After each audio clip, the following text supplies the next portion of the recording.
It was working just now. We already live, right?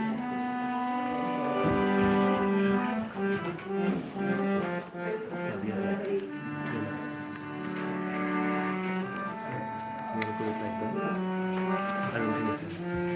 Put it horizontally, you can see that's what it is. It can turn. Is it? It can turn down.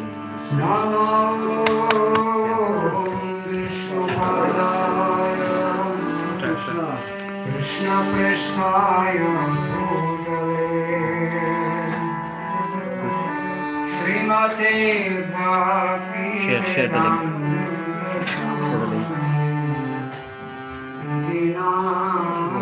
Bluetooth.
Krishna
Shrimad Shri Abhay Charananand भक्ति वेदांत स्वामी महाराज श्री प्रभुपाद की जय।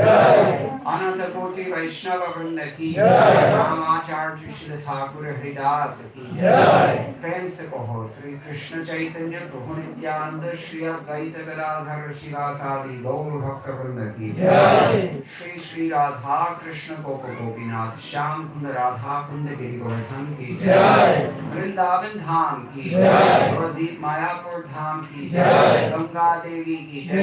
यमुना मई की जय। भक्ति देवी की जय। तुलसी महारानी की जय। समवेत भक्त वृंद की जय। श्री हरिनाम संकीर्तन की जय। श्री ग्रंथराज श्रीमद् भागवतम की जय। इस्कान देवी की संस्थापक आचार्य श्री प्रभुपाद की जय। गौ प्रेमानंदे all glory श्री समुद्र all glory श्री समुद्र all glory श्री समुद्र all glory to Sri Sri Guru and Gaura. Hare Krishna. With the permission of my senior devotees, I would like to welcome all of you here for this wonderful evening program with His Grace Mukundatta Prabhu.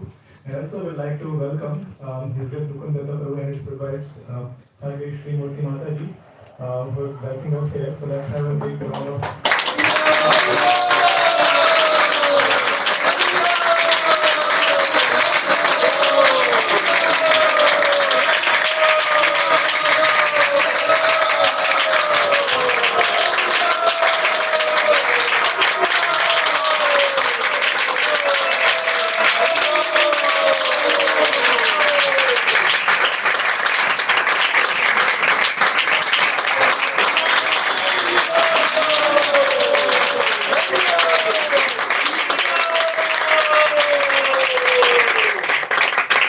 Never ceases to amaze me. Every time. So thank you so much, Prabhu and Madhavi, for blessing us. Prabhu resides most of the time in Sri Vrindavan Dham, and he's basically coming here in his school. He actually might have already experienced, my words will not justify anything whatever I'm going to say, but he might have already experienced being in Kirtan for the last 15 years, his other world experience. And Prabhu actually born in Los Angeles, and then at the age of 15, I don't know, where is Lakshya? Where is Lakshya? Yeah, you can see like he's 16. He just turned 16.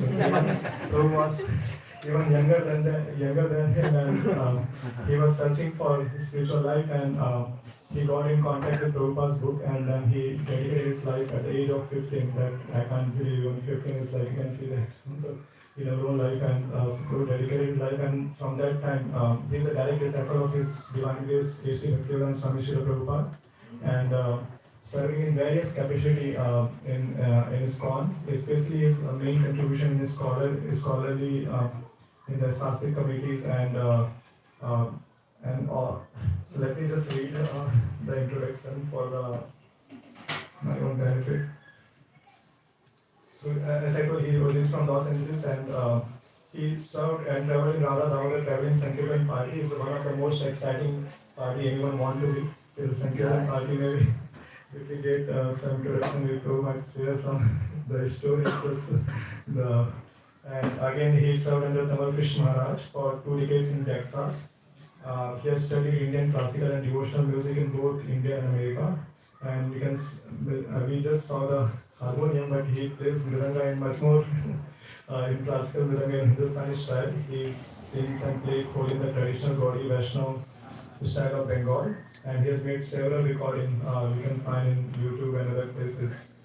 He holds a graduate degree in South Asian language and literature from the University of Washington, where he specializes in Sanskrit, Bengali, and medieval French bhasha. So you're not surprised when you start in between, you might see that Prabhu speaking something in Hindi. You'll just so Suddha Hindi, that also, yeah, even I have to catch up. Even I got it, I can't catch up with Hindi either. And as I was telling that he's serving in 2000, he was invited to serve as a charter member of the Sanskrit Advisory Council of Governing Body Commission of ISKCON. And he also later served Gopi Prandhan Prabhu, the Sanskrit translator and researcher for Bhaktivedanta Book Trust. And he currently serves on ISKCON India Scholar Board. And this is short introduction, but we are very, very grateful that you're taking your time and standing with all of us here. So, let's go. Hare Krishna. It's always a wonderful pleasure to come here. Thank you very much. Sorry. So it's again a little bit manic from here, and everyone has to come very more fun. I know it's already tight space, but please you can accommodate everyone. And Gopika and myself are extremely sorry that we are not able to properly serve. So please, but to accommodate everyone, can a little bit move forward. And there is a prashadam at the end, so if anyone has to leave early, please let us know. There is the father is going for you.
Om Namo Bhagavate Vasudevaya. Om Namo Bhagavate Vasudevaya. Om Namo Bhagavate Vasudevaya. Om Namo Bhagavate Vasudevaya.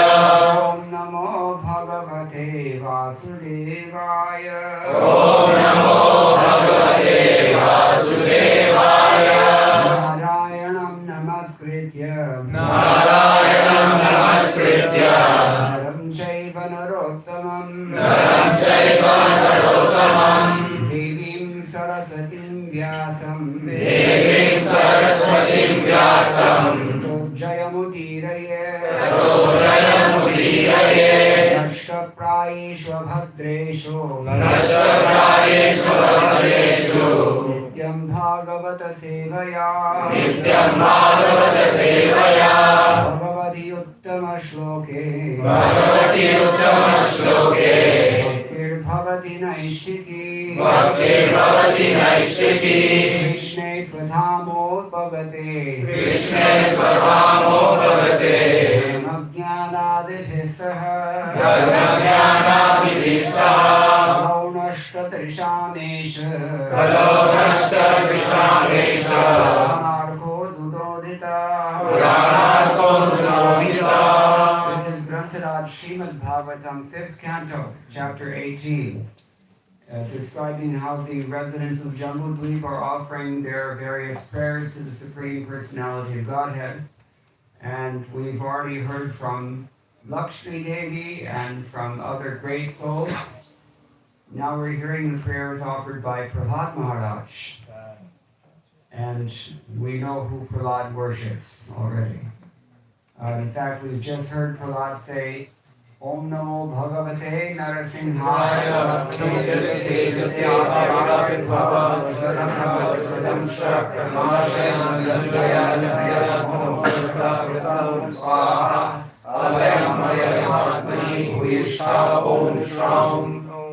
Yes, and now we're hearing Swasyastu Vishwasya Khala Prasidata. Jayantu Bhutani Shivam Mithodhiya. Jayantu Bhutani Shivam Mithodhiya. Nashta Bhadram Bhajataradhokshaje. Nashta Bhadram Bhajataradhokshaje. Aveshyatam no Matirapya Hetuki. Aveshyatam no Matirapya Hetuki. Translation. May there be good fortune throughout the universe, and may all envious persons be pacified. May all living entities become calm by practicing Bhakti Yoga, For by accepting devotional service, they will think of each other's welfare. Therefore, let us all engage in the service of the Supreme Transcendence, Lord Sri Krishna, and always remain absorbed in thought of Him. You want to repeat this? It bears repeating. May there be good fortune throughout the universe. May there be good fortune throughout the universe. And may all envious persons be pacified. And may all envious persons be pacified. May all living entities become calm. May all living entities become calm. By practicing bhakti yoga. By practicing bhakti yoga. For by accepting devotional service. For by accepting devotional service. They will think of each other's welfare. They will think of each other's welfare. Therefore, let us all engage in the service. Let us all engage in the Of service the Supreme Transcendence. of the Supreme Transcendence. Lord Sri Krishna. Lord Sri Krishna. And always remain absorbed. And always remain absorbed In thought of Him. in thought of Him. In other words, Krishna Matirastu. Be Krishna conscious. Purport by His Divine Grace, A.C. Bhaktivedanta Swami Srila Prabhupada, founder and Acharya of the International Society for Krishna Consciousness. Srila Prabhupada Ki Jai. The following verse describes a Vaishnava. Vancha kalpatarubhyascha kripa sindhubhaivacha patitanam pavanebhyo vaishnavebhyo namo namaha. Just like a desire tree, a Vaishnava can fulfill all the desires of anyone who takes shelter of his lotus feet. Prahlad Maharaj is a typical Vaishnava.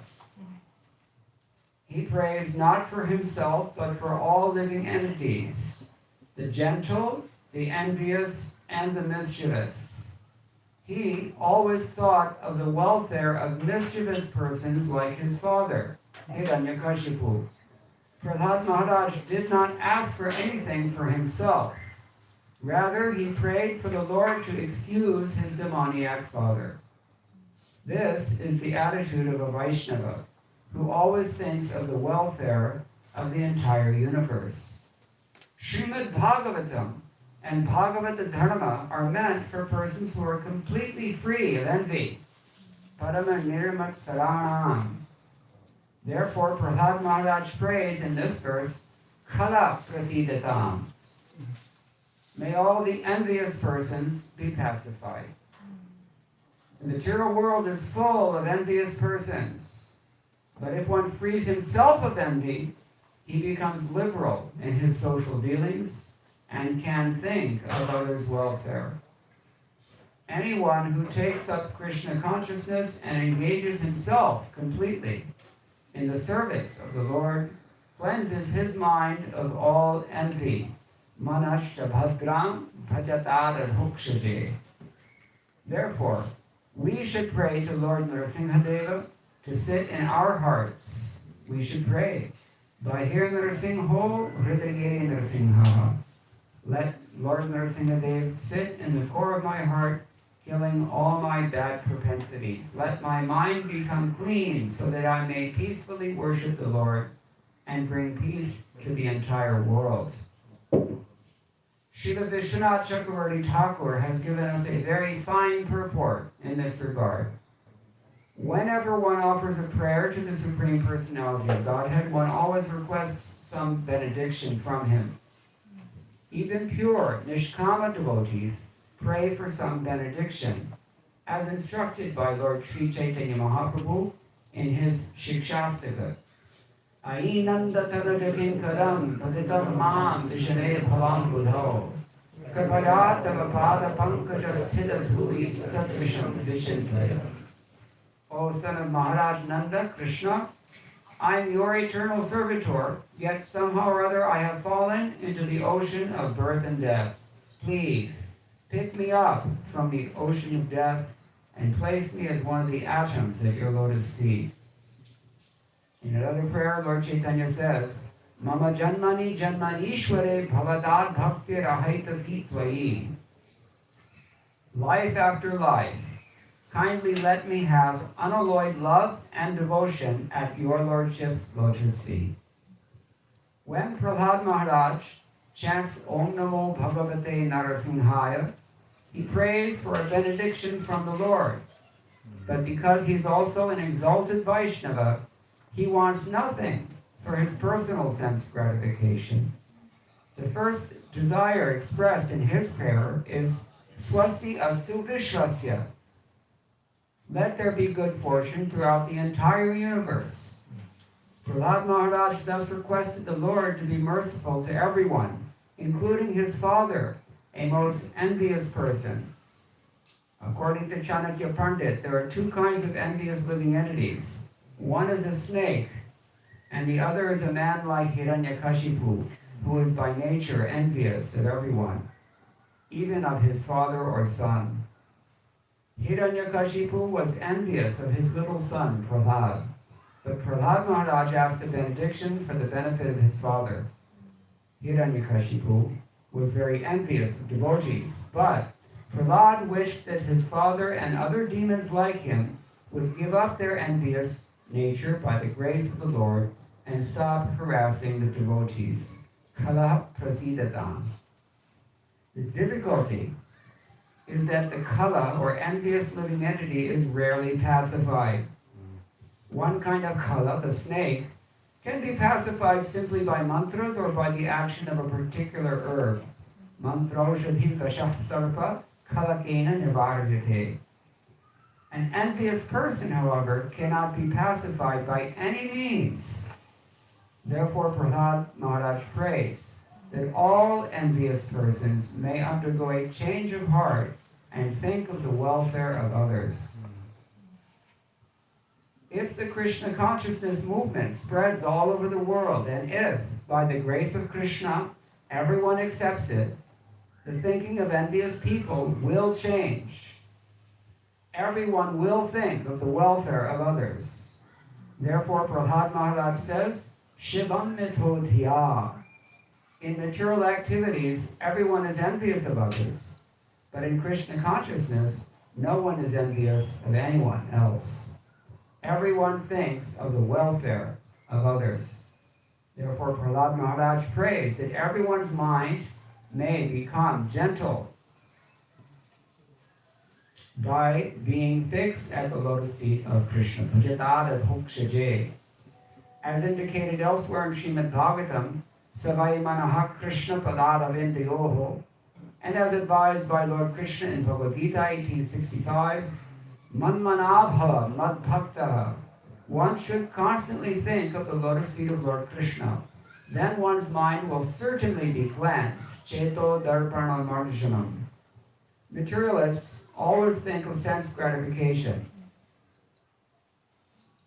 But Prahlad Maharaj prays that the Lord's mercy will change their minds and they will stop thinking of sense gratification.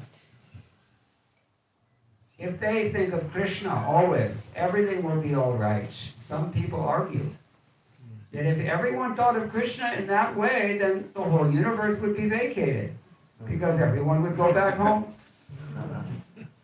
Die. Back to Godhead. However, Srila Vishwanath Chakravarti Thakur says that this is impossible because the living entities are innumerable. If one set of living entities is actually delivered by the Krishna consciousness movement, another set will fill the entire universe.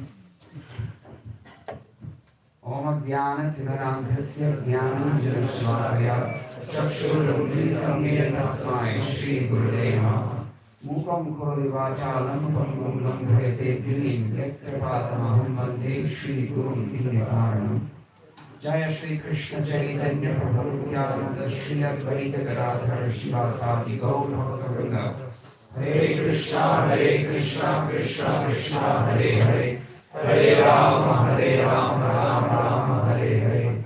Madhgavira Gopala Sri Kurya Kripaya Yadi, Tadaivasam Payaha Pitwa, Krishi Yukta Kriyadnaha. And before all else, Vansha Kalpatarupyascha, Kripasindhudevcha, Kritananam Vaishnavebhyo Namaha. Sridhar Swami tells us that Prahlad raises this doubt about including even the envious when praying for universal auspiciousness. Because among all of us, there should not be oppression of the sadhus, and there should not be mutual ill will, and we should not be killing each other. These things should be obvious. The words kala prasidadam mean let them be pacified. That is to say, let them give up cruelty to others. Prasidatu, krauriyam tyajato. And living beings should only consider each other's welfare. May their minds be auspicious. Let them worship peacefully. The word api here suggests that among all living beings, that even our minds be unmotivated. What does that mean? Desireless. Nishkama.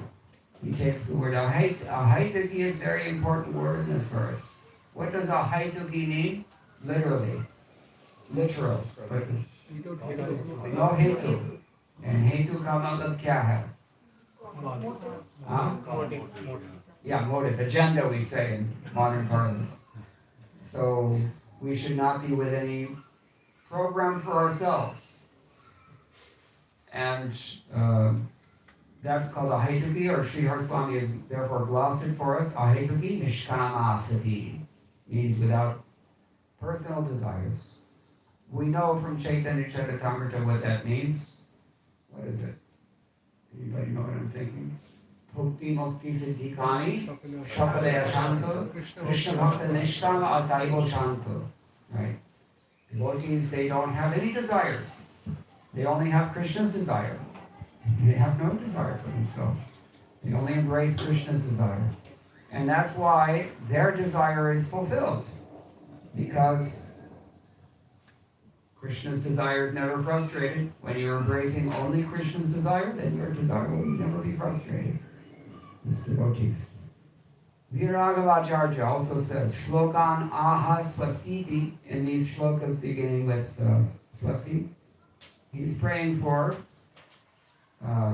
universal auspiciousness, mangalam, for the whole universe, jagat. And they're all raising the same points, actually, that someone might doubt that if we're praying for universal empowerment, then we're also empowering the demons, is it not? It's a problem. So that's why he makes it a point to add here, kala prasidadam, but may the demons be pacified. He doesn't say nashyatu, right? He doesn't want the demons to be destroyed. He wants them to be purified. Just see how Catholic is his mentality. So, this is Prahlad Maharaj, very, very liberal thinking. And kala means durnamati, somebody who's stupid. There's no polite way to say it. Durnamati means dull-witted. Demon. In order to remain a demon, you have to be a little bit dense. My brother used to say, he's not the brightest bulb on the chandelier. So, this is the nature of demons. They're always a little bit dumb. Not a little dumb, they're actually pretty stupid. So, prasanno bhavatu. This is the idea. Let even them, even they can become purified. Let it be. Sumatir bhavatu. And let them become wise for a change. Let those beings who are simply toxic also consider each other wisely. Sumatya. Everybody knows what it's like to deal with toxic people, right? It seems like the Bay Area has more toxic people than I mean, it's famous. We have to admit. Don't want to dilate too much on that, but he's praying like this. Now, he's also very humble because he uses the word api. All the acharyas commenting here, they're all pointing out the importance of the word api. Any first-year student of Sanskrit knows. What does the word api mean? Also, what else? Although, even though. So he's saying, what is that? Aveshitam no api matir ahaitaki. May our mind also, even our mind, he says, become auspicious. Why is he saying that? What kind of ego does Prahlad Maharaj have? Well, he demonstrates it again and again throughout the Bhagavatam. Humility. And what does he consider himself to be? A demon. Technically, Prahlad Maharaj is a demon, technically. He's actually a Mahajana. But technically, he can also, there's a couple of Mahajans at least who can be considered technically to be demons, but they're not demons at all. So don't be fooled. A person may look like a demon. What is that doha? Tulsi is samsara mein sabse milya bhai. Na jane kis roop mein Narayan mil jaye. You ever heard this? You just don't know who you're talking to. He may look to be a great devotee, but he may be a demon. And he may look to be a great demon, but he may be a devotee. Sometimes it happens like this. The last people that we expect who are going to embrace Krishna consciousness, you know, they outshine everyone else in the end. This is the wonder of Krishna's mercy. It's not something that we can really take very lightly or claim to understand. But we can certainly, and we certainly have to actually pray very hard that it falls upon us as well. Prabhupada used to quote the poet Shakespeare, because everyone can teach us something. Just anybody on the street can teach you something. But not just anybody can teach you everything. That's very rare. So Prabhupada used to quote Shakespeare. What did he say? And I think it's from The Merchant of Venice. The quality of mercy is not strained, it droppeth from heaven as if a gentle rain. You can't constrain mercy, you can't predict mercy, you can't control mercy, you can't understand mercy, you can't stop mercy if he's merciful. It's a beautiful thing and it's an inscrutable thing, and we're all here only because of it. And Chaitanya Mahaprabhu is the topmost manifestation. Karunavataro, we know from Chaitanya Bhagavata. Not only Chaitanya Mahaprabhu, but also Balaram in the form of his brother, Nitai. The twin incarnations of mercy. Okay, so this is Viragavacharya. Vijayadhvaj Tirtha says likewise, very nice Madhvite commentary he gives here. May Narasimha be pleased. May he bestow auspiciousness upon the universe. Intent on auspiciousness, may all of us meditate on Marihari, man lion. The word Shivam means permanently pure, Nitya Shuddham. Shivam Mithotiya, Prabhupada I think is translated as auspiciousness or something to that effect, but here he glosses it and says Nitya Shuddham. We want eternal purity. Or we want to be pure all the time, not just in the morning. So, through considering the Shastra Manana, with the aim of being focused in our worship of the Supreme Lord, we want to, may even our minds become auspicious because of being absorbed in the transcendent Lord Adhokshija. And may that be done unmotivatedly. Again, this is how he takes ahaitaki. That is, may we be without personal motives of fruited gain. What does he say? Sridhar Swami, you may remember, how did he gloss the term ahaitaki? Anybody who's listening intently, this is ISV, so I expect that of you. What did Sridhar Swami say? Nishkama, very good. And instead of that, here Vijayadhvaj Tirtha tells us it means palabhi sandhirahita. Without any, expectation that you're going to get some fruit from this, some kind of personal payoff from it. That we know from the second chapter of Vishwanath Chakravarti Thakur, second chapter of Bhagavad Gita, that is, Divasayatmika Buddhi, you all know the purport. So, he's saying that even if I don't seem to be getting anything out of this Krishna consciousness process, still, I'm not going to stop serving the lotus feet of my spiritual master. That's palabhi sandhirahita bhakti, or ahaitaki bhakti, or nishkama bhakti. They're all more or less synonymous in terms of their effect. And how do we get this? By worshipping the most auspicious form of all, Lord Sri Hari, Krishna. Vishwanath Chakravarti Thakur, characteristically, has given us the most extensive purport. Over time, you may notice, if you read all the commentaries, the later the Acharya is, the more lengthy the commentary becomes. What does that tell you? Yeah. We're not only becoming, hopefully, Palabhisangirahata, but we're also becoming Buddhirahita. It's Kali Yuga. Manda Sumandamati. That's why who was it? Viragavacharya was praying. Sumatir Bhavatu. May they become little, they're not so bright now, but let them become bright. So we also, Vishwanath Chakravarti Thakur is helping us. So, Mantram Javitva Prarthiyate Swastiti. Having already prayed in the previous verse, which you all recited, to Lord Narasimhadeva Vishnadeva, now he's doing what? Prarthana. This is the point that Prabhupada makes in his purport, because Prabhupada gets that point from Vishwanath Chakravarti Thakur. That after you offer some prayer, you pray for a benediction. If you're a pure devotee, you pray for a pure benediction. But you can pray for a benediction. 3 times a day, I recite this verse with my Gayatri. Just praying for everybody to become auspicious. The world needs it. If all of us prayed like that, it would be a better place. So, Mantram Javitva Prarthiyate Swastiti Vishwasya Swasti Prarthane Kalasyapi Bhavet. So yeah, he's saying the same thing, that having chanted his mantra, he prays for universal auspiciousness, even for the sinful. And in that regard, the devotees should not be oppressed. This is his concern also. He's saying that the demons should become devoid of anger. That's how he takes Prasiddham. And even if the devotees aren't harassed, still there's so much mutual animosity between other living beings. And there's no auspiciousness in that. Remaining envious, it's just a matter of time before we fight. If we're so-called civil people for the maintenance of our false ego, but we're still actually envious of others at heart, this is a sham. It's bogus. Mityachara, as Krishna says in Bhagavad Gita.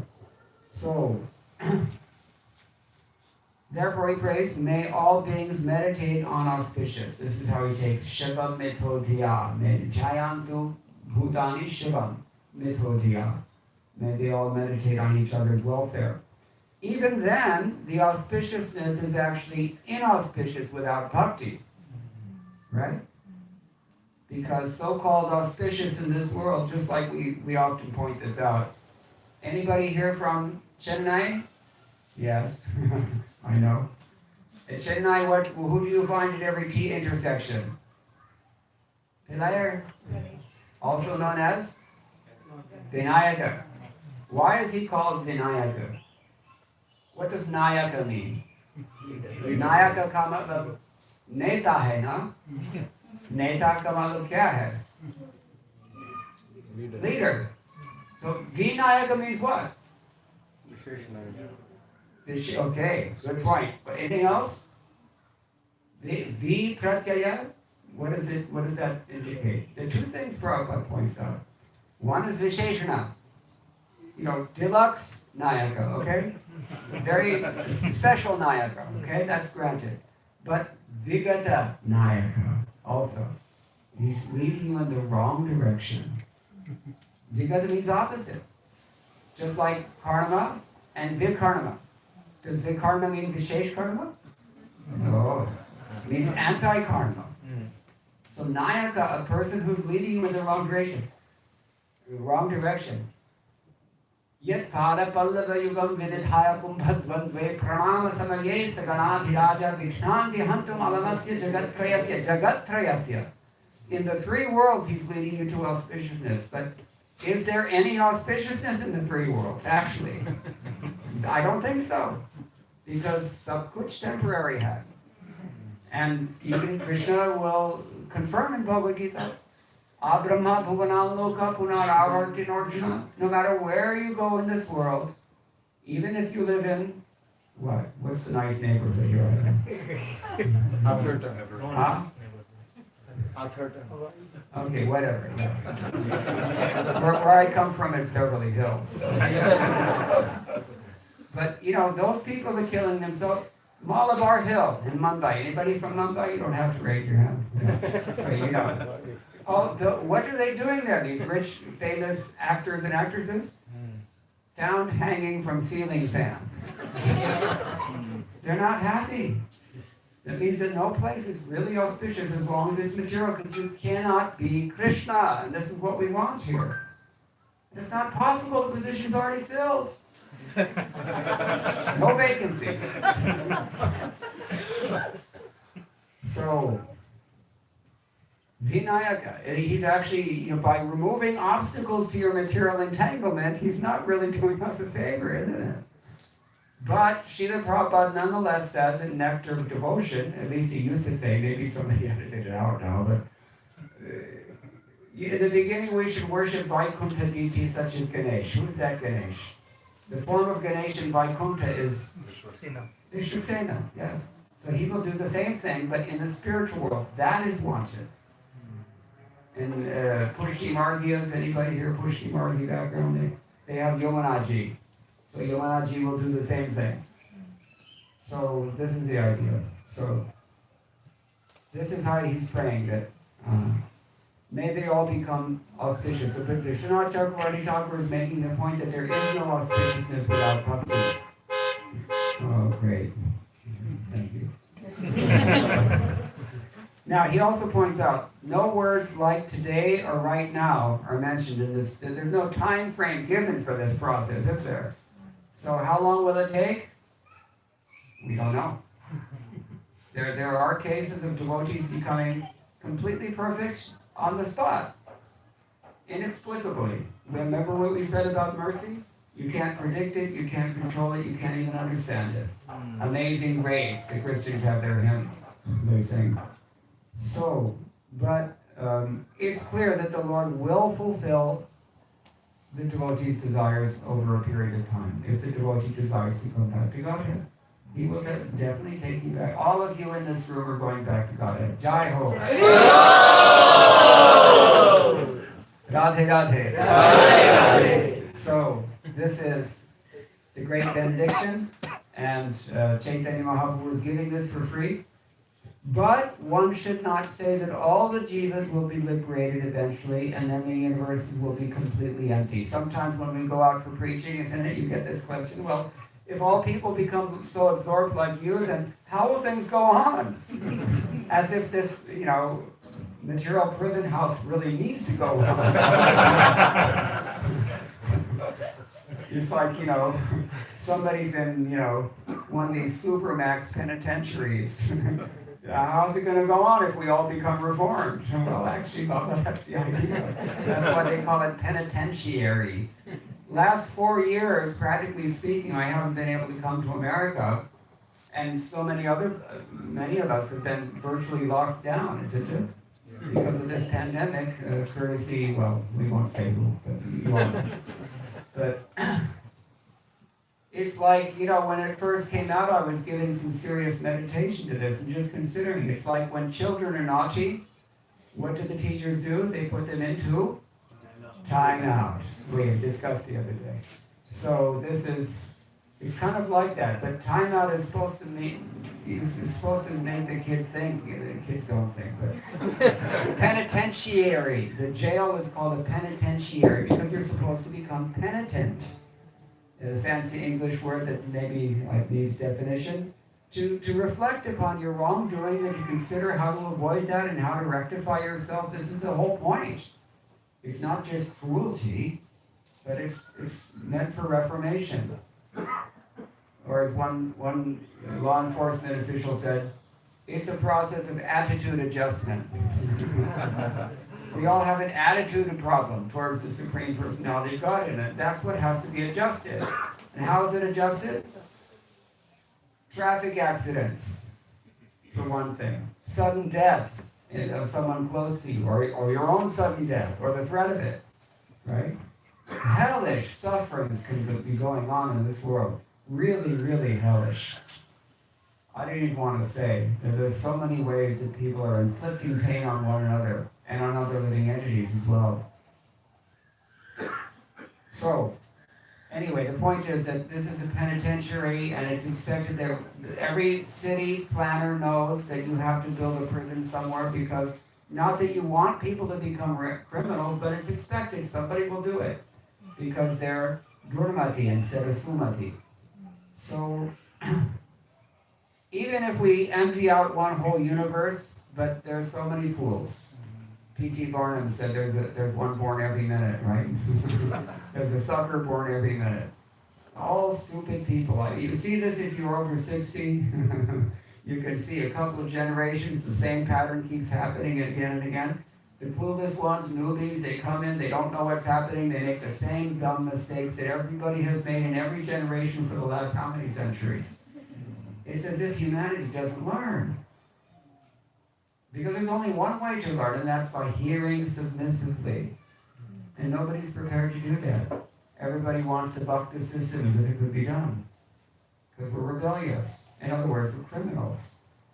So this verse is praying for us that we may be rectified. Kalat Prasidatam is talking about us. But all the acharyas commenting up until this point have said the same thing about that. Although we are demons, we can always pray to the Supreme Lord, and He is always responsive. Isn't that wonderful? It is so nice, Krishna. So one of the minor commentators, he says, this is how Prahlad personally prays to the Lord. He teaches that even as demons, we are allowed to pray to the Lord. The word Vishwasya indicates the entire universe, and Swasti means auspiciousness, Mangalam.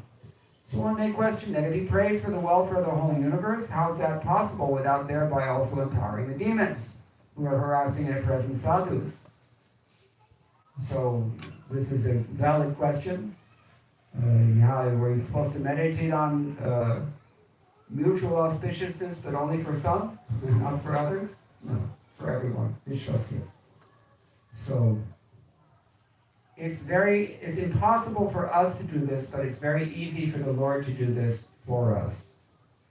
So this, therefore, we said in the beginning, all of us are here only because of mercy, and all of us can do anything for anyone else only by becoming conduits of the Lord's mercy, like an electrical current. If we are connected to this process of bhakti, and if we are praying to be used as instruments of the Lord, He will certainly do that. Just like at Sadhu Sangha retreat a few years ago, remember the t-shirt? Happy to be an instrument. So this is our program. So, only the envious meditate on inauspicious things. So Prahlad is praying that such persons can become pacified, giving up all their cruelty, and think of mutual welfare for everyone.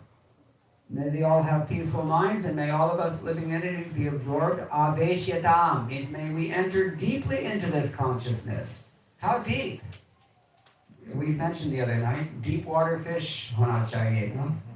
So this is the idea. With unmotivated, desireless minds, we can deeply dive into the ocean of bhakti and worship the Lord Abhokshita very happily. And in this way, we will become auspicious, and we can help to make the universe auspicious as well. This is what we hear from our great acharyas here. I don't know how late I'm supposed to go, but it's 8:14 now, so somebody give me an instruction. Yeah. So you want to hear one more verse? There is another one. Oh, question answer is better yet. Anybody, please raise your hand if you have any questions or comments. You probably don't want to hear the next verse, so it's just as well.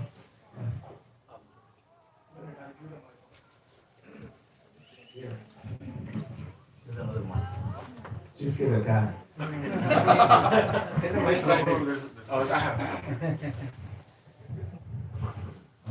Krishna, thank you so much for the wonderful lecture.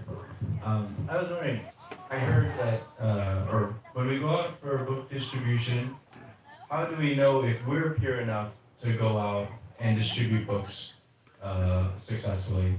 Is there, should we refrain if we don't feel as if we're pure enough? Okay, that's two questions. I'll take the second question first because it's the easiest one.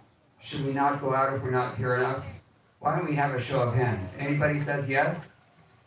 Nobody's raising their hand. So let them answer the question. Then I don't have to take responsibility for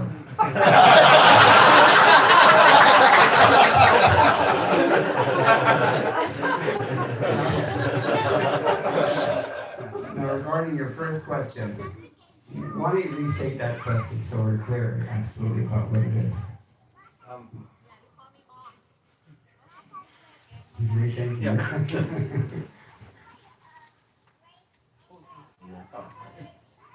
When it comes to book distribution and going out on Sankirtan, how do we know if we're ready, I guess, I suppose in other words? Okay, you ready?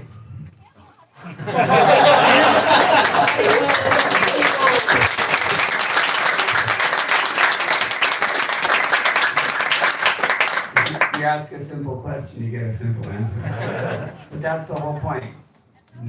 Plus, what is it? Aveshatam nomati apiyahitavi. Even we can do this, Prahlada said. He's talking about book distribution as well, right? It should be so. So yeah, you ready? But you should never think you're ready, because you'll find out very quickly that you aren't. So, we're ready all the time, in the sense that anybody, anywhere, anytime can do this. But how well you do it. It's kind of like if somebody plays Mridanga, anybody can play Mridanga. You just have to hit it in such a way that it makes noise. But, if the question is, do you play Mridanga well? So, there's a lot of things in life that are like that. And book distribution is also like that. You see Vaisheshika Prabhu, how he distributes books. It's a fine art, how to engage conditioned souls. And it takes a lot of maturity, wisdom, purity of intent, empathy. These are things that Krishna mentions throughout the Bhagavad Gita in various ways. Anybody know one verse that I'm thinking of from chapter 6, in which Krishna talks about whom he considers to be the best of yogis? Chapter 6. Wrong. You're wrong. No, actually, yes, that's the one I'm thinking. Actually, in all fairness, they're both good. They both. Okay. Yogi Namapi Sarveshwar was also correct. But I like to emphasize the need for empathy. Because really, you see, the persons who are the most successful in spreading Krishna consciousness, beginning with Srila Prabhupada, they have the more empathy. Phenomenal empathy. The stories are legion about Srila Prabhupada, how he was able to, as if, read people's minds. He has so much empathy. Right, shall I tell you one that you won't read about anywhere else? Yes. That's awesome. My godbrother, whose name I won't mention, he was in New York, and he was posted outside of Srila Prabhupada's room. And there was a door. The door to Srila Prabhupada's room had a keyhole. It was one of those old-fashioned ones. And so he just couldn't help himself. He knew that Prabhupada is on the other side. And he was saying, maybe if I just look through it. So, and he got a perfect view, 45-degree, and perfect profile of Srila Prabhupada working on the Srimad Bhagavatam in the middle of the night. And he was just relishing. And then suddenly, Prabhupada was looking down at his work, and then suddenly Prabhupada just turned his head, looked straight through the keyhole back at him.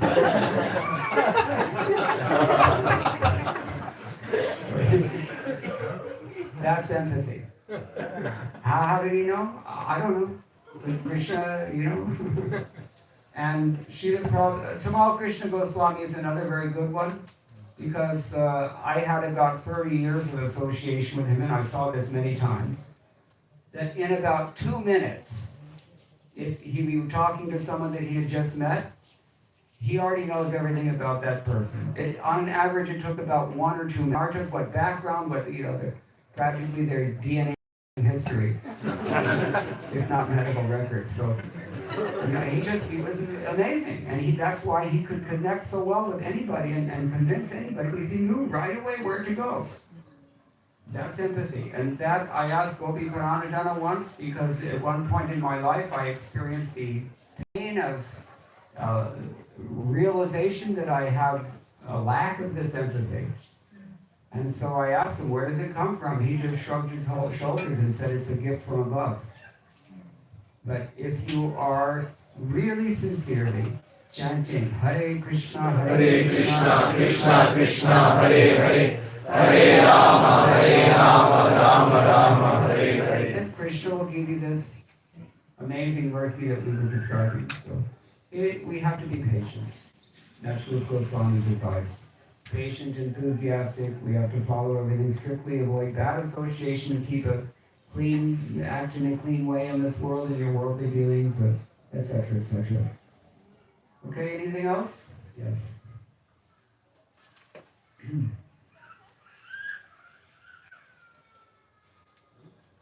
Hare Krishna.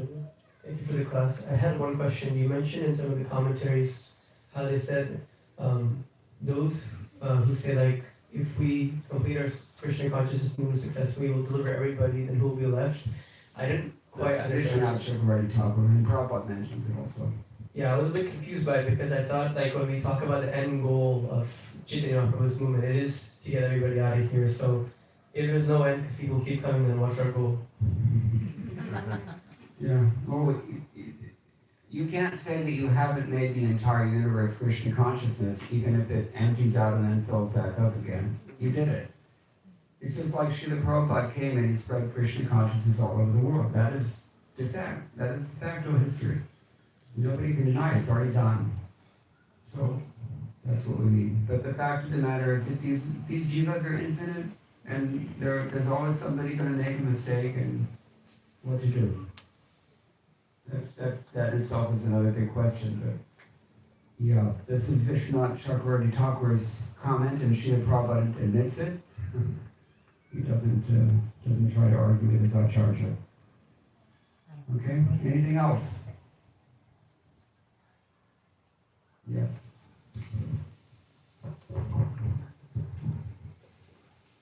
Hare Krishna. Thank you, Prabhu, for the wonderful class. I have a question. So, I heard Giriraj Maharaj say that Srila Prabhupada said if one has envy, then to direct one's envy towards the demons. But we see Prahlad Maharaj is praying for the envious also, like his father, mischievous. So, can you clarify, like, Srila Prabhupada and Prahlad Maharaj's mood to pray? How we can understand? I'm not sure what you're asking me. So, I mean, how we can understand both, like, Prahlad Maharaj is praying for the envious, so we should follow in his mood also, right? That, Prahlad, yes, but Srila Prabhupada said one should direct one's envy towards the demons. Yeah, I didn't hear that. Maybe you should ask Giriraj Swami about that. I don't know. I don't have an answer for that. I've heard Prabhupada say that we should direct our anger at the demons who are directly opposing the Krishna consciousness movement. That I've heard. But envy, I don't know. Maybe, sometimes Prabhupada uses words in novel ways. I can't really answer to that. Anything else? Yes. Hare Krishna, thank you for the class. What is the meaning of Vishwaksena? When we say that was Vishwaksena Katha Suya, Prabhupada Krishna Vikivin. So I don't know what Vishwaksena means there. Look it up. It's in the Simmons. That's why Prabhupada took the trouble to write them all. Anything else? Yes. Wanted to ask you, from as somebody young in Krishna consciousness and wanting to grow, is it a prerequisite to be an intellectual to be able to understand everything needed to go to Krishna? No. These are not intellectual. They're simple village girls, and they're the best of all of us.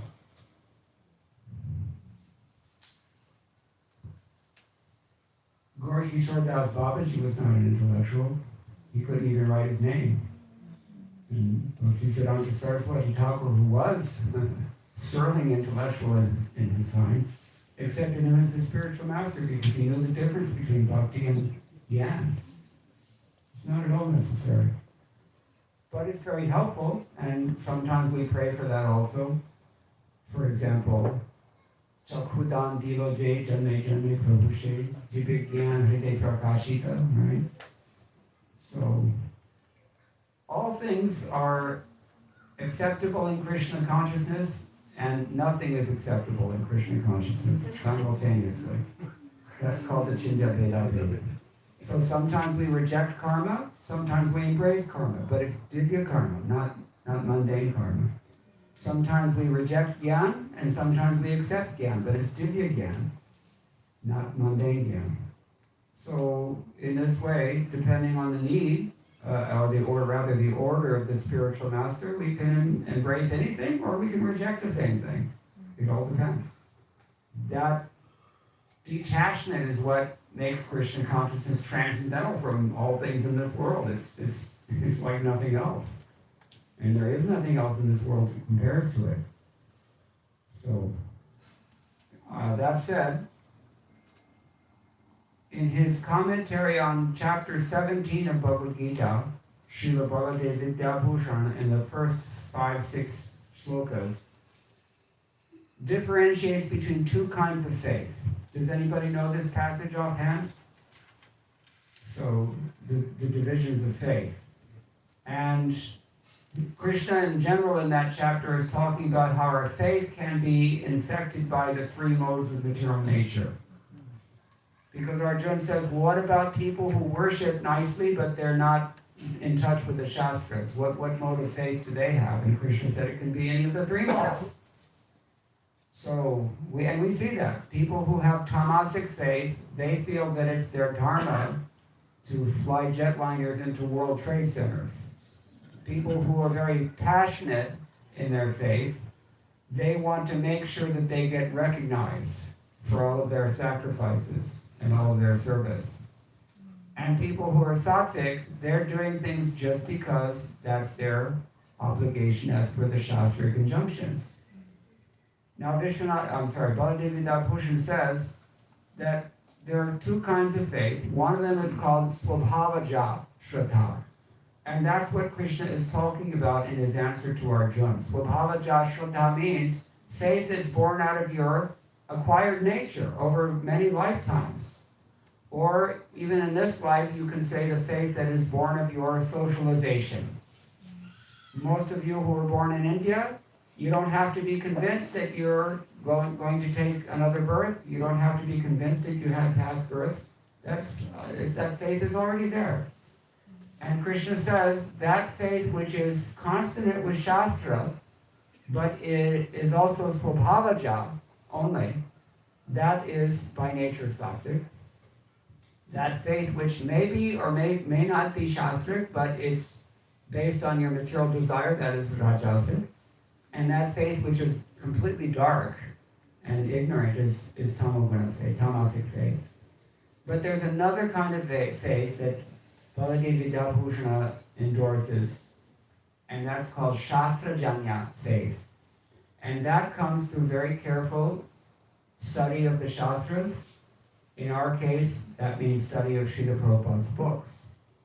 And following very carefully the prescribed rules and the scientific process of sadhana bhakti in good association with sincere Vaishnavas, pure devotees. This will lead to a special kind of faith that is neither tamasic nor rajasic nor even sattvic, but shuddha sattvic faith. That's wanted. In that sense, one can say that we look to be having maybe an intellectual bent, but it's not like that actually. It's really pure devotion. Is that clear? It's homologous with a person who is an intellectual, but it's really not driven by the same modes. It's completely transcendental in that it's a function of devotional service.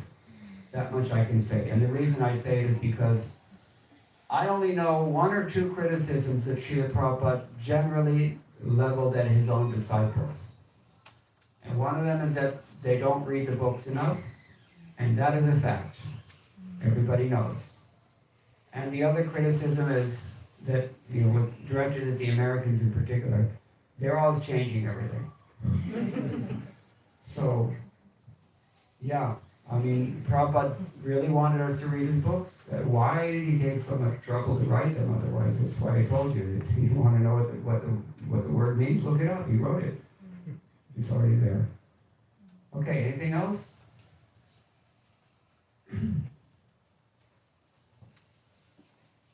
Yes.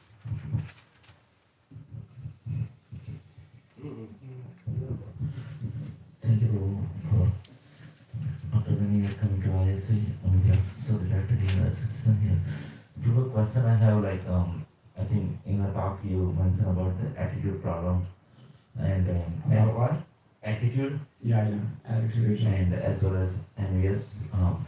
So in the Shastra we hear more about envious towards the Krishna, envious towards the demon. Great demon has that nature. While in this world we don't see directly, people have envious towards the God, but envious amongst the people we see that. So question is that envious nature amongst the people contribute towards the Supreme Lord or not? Yes, you cannot be envious of anyone unless you're already envious of God. And you cannot be envious of God without being envious of other people. And Krishna even speaks of people who are envious of themselves. It's kind of like what we discussed on Sunday night, that, people who are afraid of their own spiritual identity, sometimes they're also envious of it. They resent the fact that they're servants of Krishna because they would rather be Krishna themselves. This is envy. So, we're all envious. That's the problem. All of us have envy to greater or lesser degrees. And that's why we chant Hare Krishna, Hare Krishna, Krishna Krishna, Hare Hare, Hare Rama, Rama Rama, Hare Hare. If we carefully follow this process in order to avoid the 10 offenses, because that's the only way to do so, then we will be purified of our envy. But if we're not so cautious about that and don't really care so much and are too casual, Prabhupada talked about casual devotees sometimes. The gopis are not at all casual. They're total fanatics. From a worldly perspective, that's why from a worldly perspective also, Gopakumar, if you've read Bhagavatamrita, he came and he found that this place is totally dysfunctional. Everybody here is either crazy or miserable or something. He couldn't figure it out quite. They're so deeply absorbed in transcendental love that the emotions that they display in Goloka Vrindavan are inconceivable. But we're all envious. That's our problem. So, and to become free from offenses and simply chant the Hare Krishna Mahamantra, it is so simple, but it's difficult only because we're really opposed to it. We're sick. That's what it comes down to. And we have an attitude problem, and we're envious, and basically we're demons. This is what the problem is. So, here we take advantage of this Krishna consciousness process, and we can also become Krishna. No mati rakyahitaki. Prabhupada says, aveshakam no mati. You can also become Krishna conscious. Bhagavad association. Sangat samjayate. Anything else? Yes, way in the back.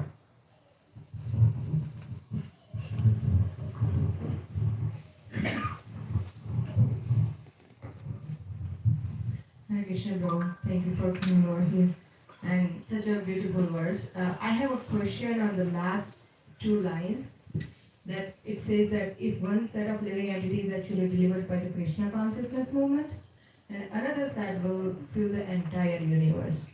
So my question is, one set of people who are actually devotees, they are practicing Krishna consciousness, they go back to Godhead, and another set of devotees, another set of people will come back and fill up the entire universe. The people who are up there, are they still come back? Or I have heard in the lecture that, when you have some desire, you need to come back.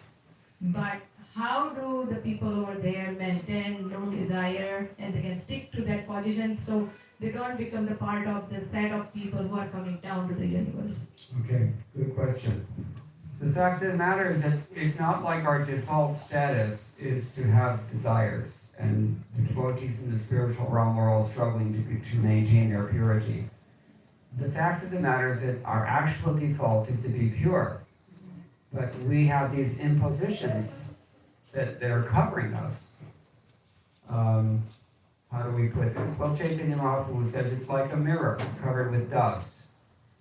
A mirror, if a mirror is put away in your attic, say for 30 years, it can become covered with so much dust that you don't even realize it's a mirror. It just looks like a big board.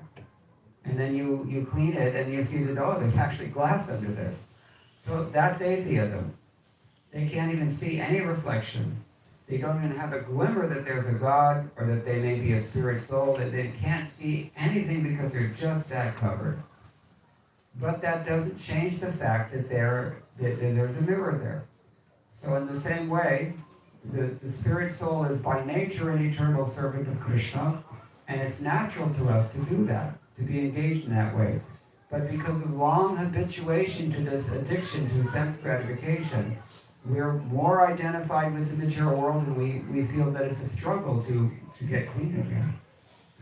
Another very maybe relevant example would be if you set your alarm clock suddenly for 1:30 a.m. instead of the normal time that you wake up, then you have a natural inclination to just turn the thing off, or at least hit the snooze button, because it's difficult to do that.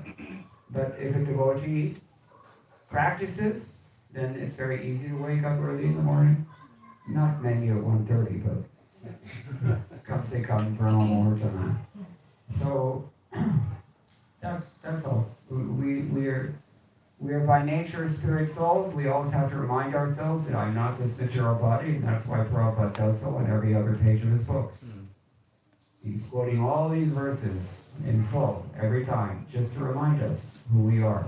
Because when we get hit with a big wave of anger, or lust, or greed, or whatever it is, envy, madness, illusion, and whatever, we just have to remind ourselves, wait a minute, I don't have to serve this demand right now, because I'm actually an eternal part and parcel of Krishna. But if the heart is not purified enough, it's very unlikely that we'll just adopt that attitude so easily. We'll fight. That's the problem. Is that helping? Yes, I have a follow-up. Can I ask? Please. So, in that terms, if we practice the Krishna consciousness movement, if we read Srila Prabhupada's books and we follow the rules and regulations, does that mean we are just preparing ourselves to go back, and once we go back, we will not come back? Yes. Because Krishna says in Bhagavad Gita, having once gone there, no one returns. Prabhupada gives a nice analogy, just like his son. He was sitting with his son, and there was an electric fan. You always have to have a fan in India, Usha fan. So his son wanted to touch the fan, and Prabhupada kept telling him, no, don't touch the fan, that's not good. But the son was not listening, just like us. So the son, boom, it hit his finger, and he learned. He learned real quick. So this is Maya. This is what we do in this material world. Krishna is telling us, look, you will cross over every difficulty if you just listen to me and surrender. I will take care of everything. But if you don't listen to me and act out of false ego, I can't guarantee anything can happen. So once burnt, twice shy. This is the English expression. The same, just like a fire also. Little kids that touch the fire, they'll do it once. They won't do it again. After having been kicked and smashed and beaten nearly to death here in this material world, when we finally go back to Godhead, we will remember. Because in that position, we have full knowledge. And we will not forget. It's a mistake that is only made once. It's not really a mistake, actually. This is another misconception. People I hate to open up this whole Jiva Wentz conversation. People always ask this question that, how can we fall from the spiritual world if there's full knowledge? The fact of the matter is that we have that choice intrinsically. Because love means you have to have a choice. If there's no choice, it's not love. What is it, Govinda Charan? Is he here? If there's no choice, is it love or is it what is it? Right. He's working in AI, that's why it's robotics, right? There's no choice. If we're pre-programmed to not have any choice, then, we're robots only. And Krishna doesn't want to deal with robots. Is it clear? Thank you so much. Yeah. All right. Anything else? Okay, there's a few of them actually, so I guess we're on this side, so let's go away. Hare Krishna Prabhu, thank you very much. I have a quick question on one of the comments you made during the question and answers, not the lecture. So you talked about Prabhupada being a little disappointed on two things: disciples not reading the book and changing things. So my question is, I try to read books whenever I could, and also I do also observe some things being changed. So what should I do when I see that happening? I'm not sure what you're asking. So you said Prabhupada was sad about two things, or disappointed, or he wanted What you criticize disciples about. One is not reading, and other is changing things. So my question is, if I read something and I see something which is happening is not in line, basically changing of thing is happening, what should I do? You have to take care of yourself, make sure that you set a proper example by following Guru, Sadhu, and Shastra. In other words, you don't change anything yourself.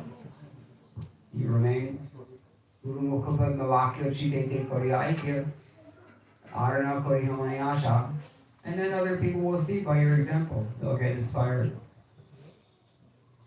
That's the best thing. Thank you. Okay, somebody was over here had a question also.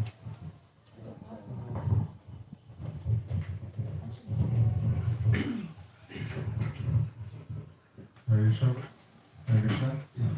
This is building off of that previous question about intellectualism and bhakti. And I mean, it's something I've been trying to grapple with in my mind for some time now, because from my experience, sometimes I've found peers as well who study the works of the previous acharyas. Sometimes they're referred to as, being motivated by an intellectual drive, rather, even though they know from experience that there's a lot of practical value to be gained. So the doubt I had was, how deep is deep enough into studying Shastra for someone? Because that's what the Guru is for. Everyone has a spiritual master. He's the one who engages us. So we don't really have to worry about it. We find a bona fide spiritual master, we surrender to him, he gives us instructions, we follow instructions. Simple. Simple for the simple. Someone over here? Hare Krishna. Thank you for the lovely lecture. I was wondering, at times when we see behaviors in the spiritual world where people are fanatics about things that aren't Krishna, or they're attached to things that in other conditions can be considered behaviors devotees have, like people loving sports teams, but they're choosing someone who's going to disappoint them potentially. Is this a way we can see hope for other people to find devotional service? Is this something we can see in other people and see the potential in them to be devotees? I'm sorry, I just really don't understand that. Maybe try to simplify it as much as you can. Sometimes we see behaviors in the material world where people show they have the propensity to worship, they show they have the propensity to give, be empathetic, and maybe even naturally have some qualities of devotees, and yet are not necessarily aware of or inclined towards devotional service. Yeah, so how to process that? Yes.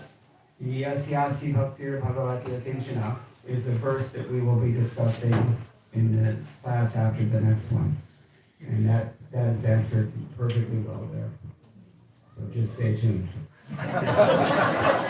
Keep coming back. Okay, the natives are getting restless, so maybe it's time that we can stop unless anybody else has any burning questions about which we won't be able to sleep tonight. So thank you all very much. All glories to Srila Prabhupada.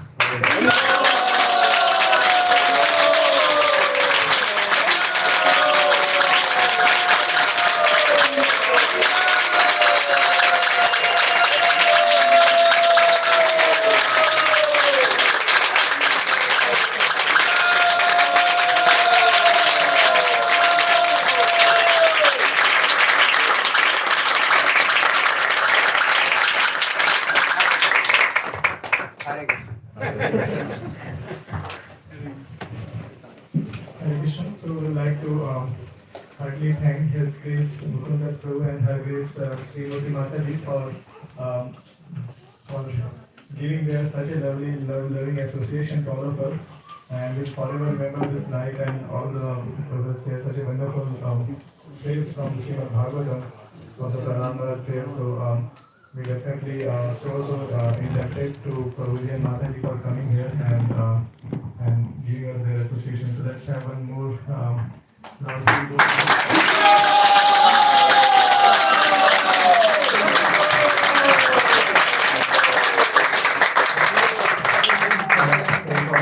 of long healthy life in this material world, so all of us can have more association and also get inspired to follow the pure bhakti path. Hare Krishna. I would also like to thank all the senior devotees who present here by their presence. We are so glad that they blessed us, and also all the devotees who took their time out in this busy weekday to give us this service opportunity. So let's have one big round of applause for all the devotees.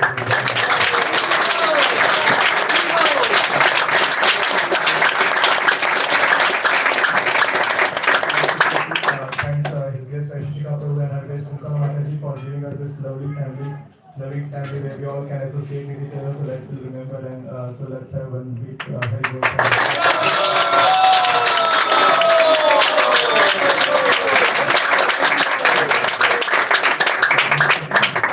We'd like to thank His Grace Sundaranand Prabhu, who is the coordinator of the whole trip here. Sundaranand Prabhu is sitting in there in waiting, so his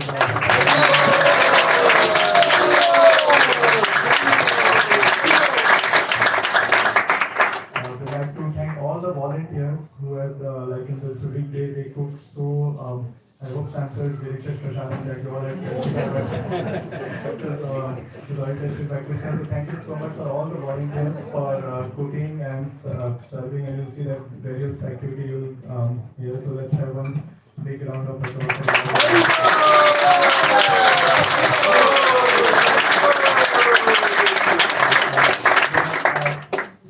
The next is that we'll have Prashadam prayers. And then we have Prashadam served in the garage, so all of you can take exit from this main gate or the back gate and then form a queue.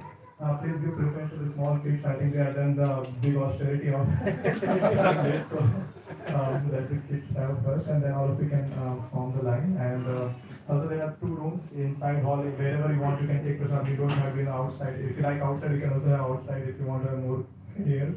And and also there are 2 restrooms you need to use here. So Hare Krishna. Thank you so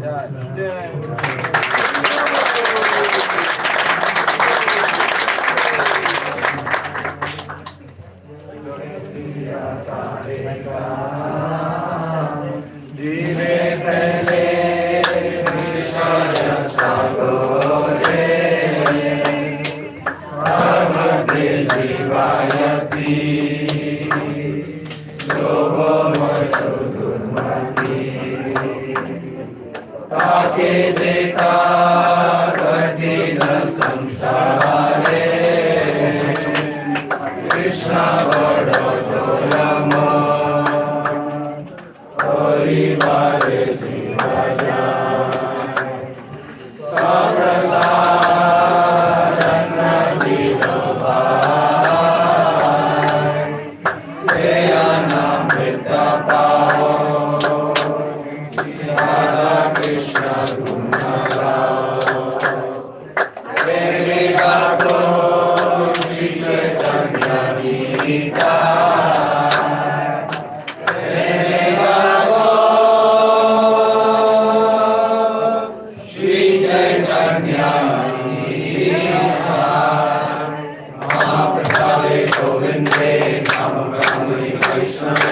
स्वल्पपुण्यवनं राजन् विश्वासोऽयजायते तत्सादे सर्वदुःखानां हानिरसोपजायते प्रसन्नवेदसोयासु बुद्धिर्व्यतिष्ठति भयपपुत्तशक्रन्दा वासुलङ्कारचचिता उच्छिष्टभोजिनो दासस्तवयं देवनी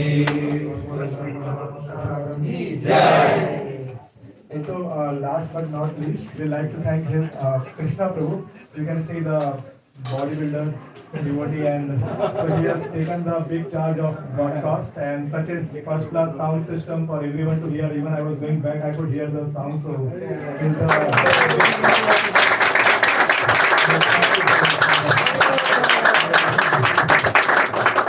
please follow the Krishna Prabhu.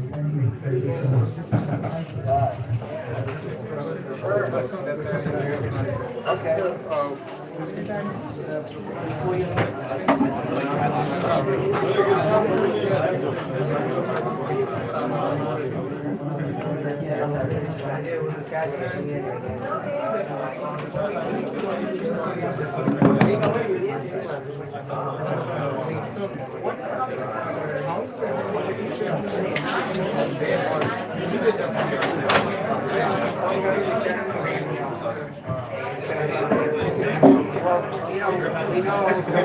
Thank you so much.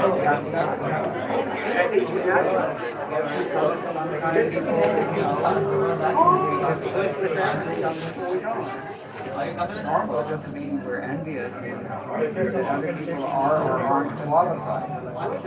It's a kind of